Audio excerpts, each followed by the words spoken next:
A construction team unearthed a stone Buddha in the deep mountains. Strangely, the Buddha's eyes were covered, adorned with peculiar runes. The foreman, thinking it was a valuable find, planned to clean it and exhibit it at the town hall, unknowingly bringing a colossal disaster to the entire township. The next day, at the foreman's request, Won-suk began cleaning the Buddha. While washing away the dust with clear water, he unintentionally glimpsed the Buddha's eyes. However, just as Won-suk was delivering the Buddha statue to the town hall, he was in a trance and almost crashed into a taxi. The civilized taxi driver is about to spit out a fragrance when a strong gust of air lifts the tarpaulin from the taxi. Driven by curiosity, the taxi driver also saw the Buddha's eyes, but then a strange scene unfolded. The sky was covered with dark clouds and then a black rainstorm started. At this point, the crowd didn't realize the extent of the problem. However, strange occurrences unfolded rapidly. After delivering the Buddha, Won-suk went to a restaurant to eat. His eyes gradually displayed abnormalities, prompting him to rush to the restroom, desperately washing his eyes with water. Despite his efforts, Won-suk couldn't restore his eyes to normal. Suddenly, the restroom door swung open. Startled, Won-suk turned to witness a shocking sight. His long-deceased father stood before him, claiming discomfort and asking for money. Terrified, Won-suk pushed him away and hastily fled the restroom. By now, Won-suk's eyes had turned completely white. Seeing his father approaching, he was filled with terror, but at that moment, his dead father showed a strange sight. In panic, Won-suk grabbed a bottle and swung it at the figure, relentlessly attacking. Witnessing this, the onlookers intervened. It turned out that the person Won-suk was assaulting was the restaurant owner. It was all a hallucination. Subsequently, Won-suk was taken to the police station. Suk-hee, the police chief, was shocked to learn what happened. As she was about to drive there, hail suddenly fell from the sky and even smashed the front windscreen of her car. Simultaneously, the taxi driver who had witnessed the Buddha's eyes underwent a transformation, speeding recklessly on the road. Witnessing this, Suk-hee was greatly shocked, but suddenly the taxi driver rushed towards her as if he was possessed. Fortunately, Suk-hee managed to evade, avoiding a potential collision. Soon Suk-hee arrived at the police station, and when she parked her car, she realized that the hail that smashed her car's glass was a human face.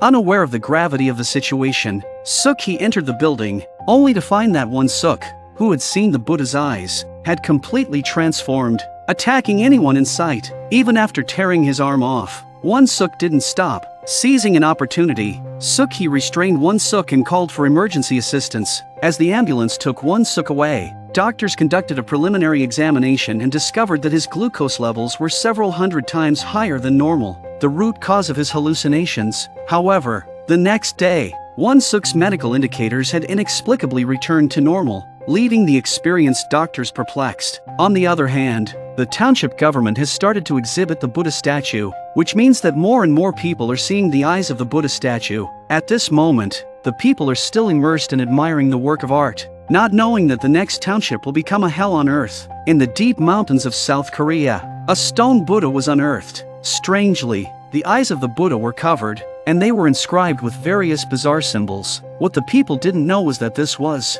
in fact, a ghost Buddha. Legend has it that anyone who sees the eye of Buddha becomes a zombie who loses his mind. However, the following scenes were truly shocking. An unknowing man removes the seal from the Buddha's eyes and puts it on display at the town hall. As more and more people saw the eyes of the Buddha statue, a series of bizarre incidents occurred in the town. Firstly, the man who removed the seal from the Buddha statue attacked everyone. Even tearing his own arm off couldn't make him stop. Another incident involved a taxi driver who had seen the Buddha's eyes transforming and recklessly driving on the road, nearly hitting a female police officer. Various strange events spread like wildfire in the small town. Subsequently, two high monks arrived at Seoul University, seeking the help of Professor Ki-hoon from the archaeology department to translate the strange symbols on the Buddha's eyes because their temple's records were incomplete. Professor Ki-hoon started researching extensively, but he couldn't decipher the text on the seal. Helpless, he decided to send the photo of the Buddha to his ex-wife, Soo-jin, also an archaeologist. Soo-jin, recognizing the Tibetan script, quickly translated a word. At this point, she didn't know what it meant.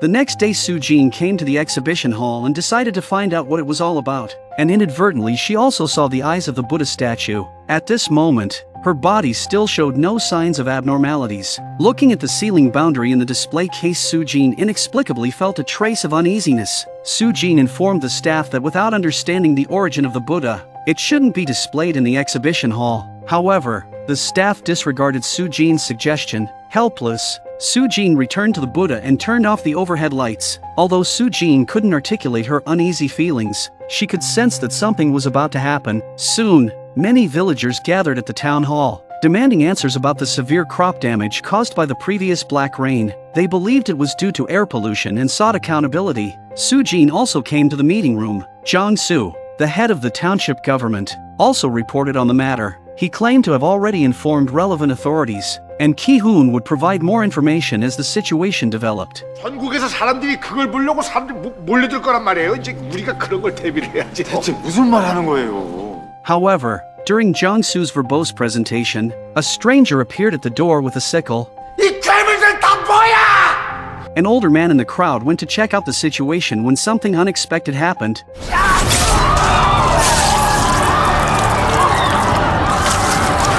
Seeing this, the crowd fled in a panic. On the other side, Soo-jin, who had seen the Buddha's eyes, also began to exhibit anomalies. As the crowd escaped the exhibition hall, a terrifying scene unfolded on the streets. Thousands of zombies rampantly attacked people. In an instant, the entire small town plunged into disaster. However, at this moment, the small-time thug Yongju upstairs seemed unusually excited. He quickly ran downstairs and began ruthlessly beating zombies. His motivation wasn't solely to save people but rather stemmed from a penchant for violence. On the other side, a woman suddenly felt discomfort in her eyes. Slowly, she picked up a pen from the ground and, without warning, thrust it into her colleague's head. The onlookers were horrified, not understanding why this was happening. Just as the situation was about to escalate, a man suddenly appeared and saved them. Everyone started to panic and escape. While fleeing, the man rescued the bewildered Soo-jin. They quickly took refuge in an exhibition hall, but a zombie got its head stuck in the door, preventing them from closing it.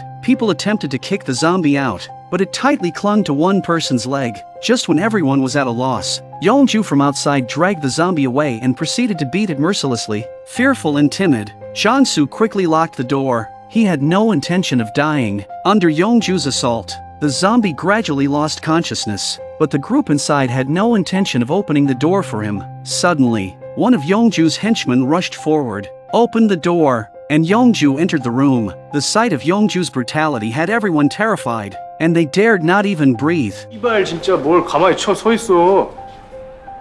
문이나 막아 다 뒤지기 싫으면. 그 맞는 말이네. 좀 막아봅시다.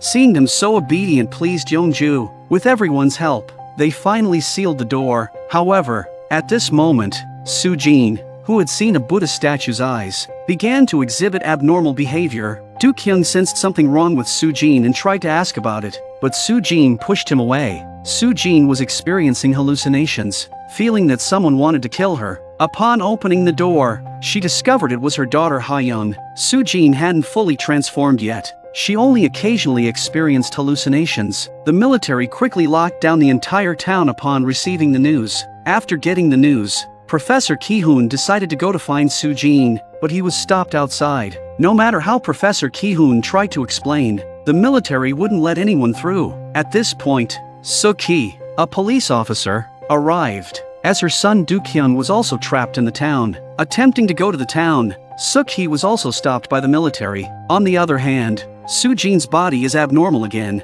She imagined that she and Ha-young were being chased and killed, but Ha-young kept calling out for his father. Terrified, Soo-jin covered Ha-young's mouth. Just then, a mutated zombie appeared. Soo-jin turned her head away, unable to bear the horrifying scene. However, as the zombie was about to leave, Ha-young suddenly rushed out. Soo-jin soon collapsed, and everyone who witnessed this was horrified. Yongju was about to kill Soo-jin, who was about to mutate, but was stopped by the kind-hearted Do-kyung. Yongju then proceeded to brutally attack Do-kyung, but no matter what, Do-kyung refused to let anyone harm Soo-jin. In the midst of this, Soo-jin's phone rang, and Do-kyung answered. 여보세요? 여보세요? 여보세요? 당신 누구야? 아, 저는 한도경이라고 하는데요. 아줌마가 갑자기 쓰러지셔서. 쓰러졌다고? 수진이가 쓰러졌어요? 자, 한동영 씨, 침착하게 거기가 어디고 뭐 어떤 상황인지 얘기해 줄 수 있어요? 아줌마가 갑자기 이상한 행동을 하셨어요. Suk-hee quickly took the phone upon hearing her son's name. Surprised to hear her mother's voice, Do-kyung was taken aback. However, the next second, Jang-soo snatched the phone away. Suk-hee declared her intention to go for the rescue. Upon hearing the news, the group was delighted. Yet, Yeonju raised a question. 여기서 내가 어제 비를 조금이라도 맞았다. 손. Unaware of the severity of the situation, they admitted to being exposed to the black rain, but in the next second, one of the men was kicked by Yeonju. Because Yeonju suspected that the reason for the mutation of the villagers was related to the black rainstorm, he suggested that the people should be isolated for a while. Under Yeonju's threat, Jang-soo agreed to his proposal. Afterwards, they tied up those who had been drenched in the rain and put them in a separate room. Little did they know that death awaited them. But then the weirdest thing happened again. Monk Il-ju discovered a bizarre scene in the temple of Buddha statue on the wall was shedding tears of blood, an ominous sign. Meanwhile, Professor Ki-hoon from the archaeology department and Suk-hee prepared to head to the small town. As they approached, an overwhelming and unusual darkness greeted them. When they got out of the car to investigate, thousands of crows swarmed towards them, launching continuous attacks. Helplessly, they had to take refuge indoors, but the crows didn't stop there. They kept hitting the glass. Seeing the glass on the verge of giving in, they quickly sought shelter in the living room, but then a large number of crows smashed the glass. Suk-hee used a disc to block the hole in the house. When she couldn't hold on much longer, Professor Ki-hoon found a packet of sugar in the house and sprinkled it on the table and drew something on it with a fork. They hid under the table as thousands of crows flew towards them. Strangely, it seemed as if the crows couldn't see them, indicating that Ki-hoon's drawn symbols were effective. Witnessing this, Suk-hee was shocked and questioned Professor Ki-hoon about his actions. However, at that moment, Professor Ki-hoon couldn't confirm the truth. He picked up his phone and called Monk Il-ju because Monk Il-ju had once asked him to decipher Tibetan script on a Buddha statue. Establishing a connection between them, Monk Il-ju informed Professor Ki-hoon that he had researched all the information in the temple. He explained that it was a ghost Buddha from the Goryeo period. Anyone who saw the eyes of the Buddha would lose their sanity. 잘 들으셔야 합니다, 박사님. 귀불에 눈을 본 사람은 자기 마음에 있는 지옥도를 보게 됩니다. 환각, 환청에 시달리는 건 물론이고 마음이 약한 사람한테 특히 더 위험해요. Monk Il-ju suggested that to prevent the disaster, they needed to cover the Buddha's eyes, thus restoring those who had already mutated to normal. Armed with this information, they prepared to go to the small town. However, they had to return to the car at this point. They started running desperately, but as they exited the protective barrier, they quickly became the target of a massive crow attack. In a quick thinking move, Professor Ki-hoon smeared the mud on the ground onto his car and climbed on top to draw symbols. After his efforts, the symbols were finally complete. They rushed back into the car. As the crow noises around them gradually faded, it signaled that the protective barrier on the vehicle had taken effect. Subsequently, they prepared to head to the small town to rescue the people from the disaster caused by the ghost Buddha. On the other hand, Soo-jin, who was locked up in the house, has mutated. In her mind, she continually replayed the image of her daughter's fatal car accident. Watching the hit-and-run driver take her daughter away, Soo-jin resolved to reclaim her child. Now completely irrational, Soo-jin didn't realize that the man in front of her wasn't the culprit. She attacked him, and the man's screams from inside the room sent shivers down the spines of those outside. As they watched Soo-jin emerge from the room, the people still hadn't grasped the severity of the situation. However, in the next moment, Soo-jin, wielding a wooden club, charged directly at them. At this moment, Soo-jin, with her eyes turning white and a bizarre expression, had transformed into a walking dead, a zombie. Just as Soo-jin was about to attack the group with a wooden club, Yeonju kicked her away. Facing this sudden turn of events, everyone was nervous. However, when Soo-jin attempted to continue her attack, Do-kyung, by her side, swiftly tackled her to the ground. Unexpectedly, Soo-jin tightly gripped Do-kyung's throat. Witnessing this, Yeonju quickly grabbed a nearby chair and smashed it onto Soo-jin, successfully rescuing Do-kyung. Just as Yeonju was preparing to eliminate the mutated Soo-jin, the compassionate Do-kyung intervened. They then wrestle, and after a fight, they accidentally break the glass shield of the Buddha statue.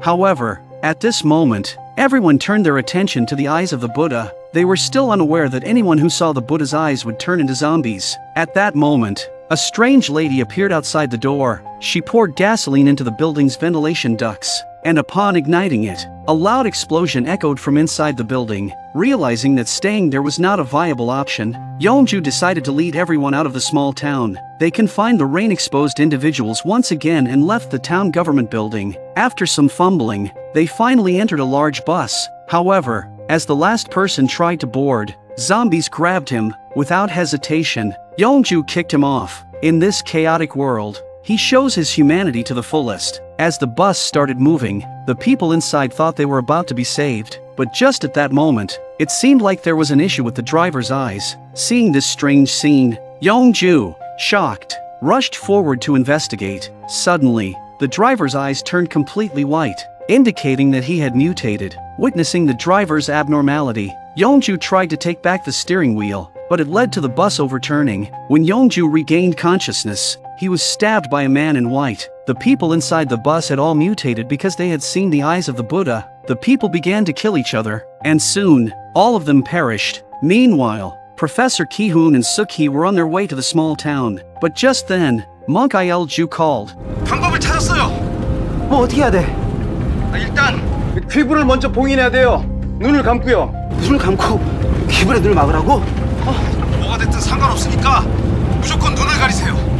Informed of the solution, they hurriedly headed there. On the other side, Do-kyung had also mutated. Holding a small knife, he slowly approached Soo-jin. In the nick of time, Professor Ki-hoon and Suk-hee drove up, and with their eyes tightly closed, they crashed into the statue of Buddha.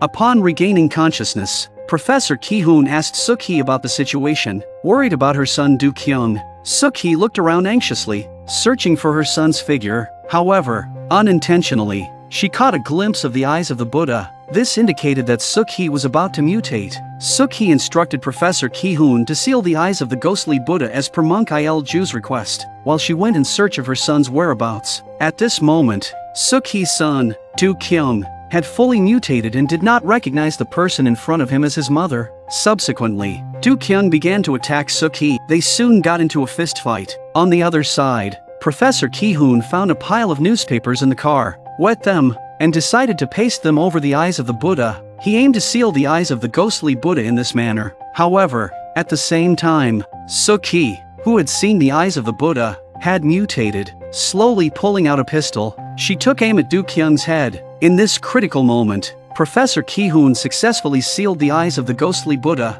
As Suk-hee collapsed to the ground, it signaled a temporary relief from the disaster. To reinforce the seal on the eyes of the ghostly Buddha, Professor Ki-hoon used a small knife to inscribe runes on the Buddha's forehead. Simultaneously, in the temple, Monk Il-ju and other monks prayed together, transmitting their prayers through phone calls to the exhibition hall. As Do-kyung and Suk-hee gradually regained consciousness, it indicated that the eyes of the ghostly Buddha had been sealed. Professor Ki-hoon rushed to his wife Soo-jin's side, embracing her tightly. With his fervent calls, Soo-jin gradually regained consciousness. However, at this moment, the fire sprinklers inside the room suddenly activated. Professor Ki-hoon realized that the seal might be washed away by water and quickly moved forward to reinforce it. Just then,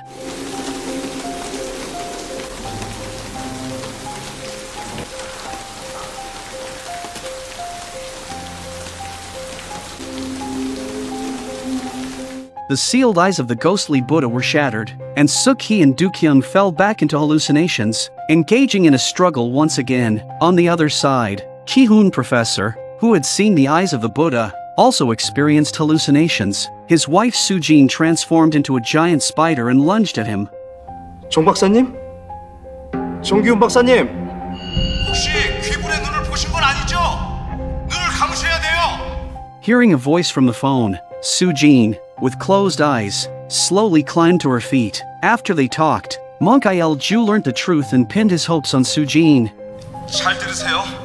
퀴불의 힘이 더 강해지기 전에 서둘러 눈을 봉인하고 이마에 부적을 써야 합니다. 결계가 있으면 그걸로 눈을 가리세요. Subsequently, Monk Il-ju led the monks in prayer once again. Soo-jin picked up a fire extinguisher, smashed the exhibition cabinet, and retrieved the boundary that sealed the eyes of the ghostly Buddha. she forcefully tore a strip from it and blindfolded herself with it.